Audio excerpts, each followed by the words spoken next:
It's Autoimmune Disease Awareness Month, and I was called upon to tell my story. My story begins as a 17-year-old girl, afraid and alone in Boston, suffering from symptoms that were not and could not be explained by doctors.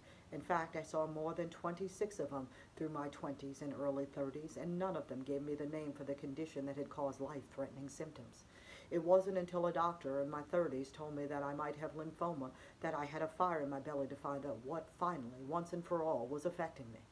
And that's when I went on a quest to find the best doctors in America. I wrote down a list of 4 of them that I believed specialized in rheumatology and might be able to give me an answer to my problem. 2 of them were very dismissive of my symptoms. The third told me to come back when I wasn't able to work anymore. But the fourth, well, she looked at my medical record in totality, and she came up with a diagnosis. It was something I had never heard of. She told me I might have IgG4-RD. She told me that based on my medical records, the slides that she had seen, and the information she had gathered, a simple blood test might confirm her suspicion, and in fact it did. I had a connective tissue disorder that could cause inflammation in any of my joints and organs, and that may have been the source of my pancreatitis, gastritis, and inflamed liver, the conditions that had almost killed me. From that point on, she began a course of treatment that actually saved my life and actually made the quality of my life better.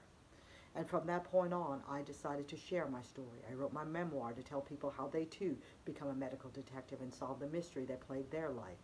I also began a blog and began chronicling my daily struggles with my autoimmune disease. But first, I had to teach myself how to live with it. I did that by coming up with what I call my AAA plan. It's 3 simple steps. Well, not so simple at all. They're accept, adapt, and achieve. First, I had to accept that I was living with a disease that could be treated but not cured, that was chronic and would plague me for the rest of my life, that would continue to sap my body and sap my resources financially. In fact, I've spent more than $200,000 to keep myself alive, well, and working. Then I had to learn, once I accepted that I had this disease, how to adapt to it. And that required me learning to ask for help when I needed it, take pain pills when I needed it, and to go back to bed when I just wasn't able to perform.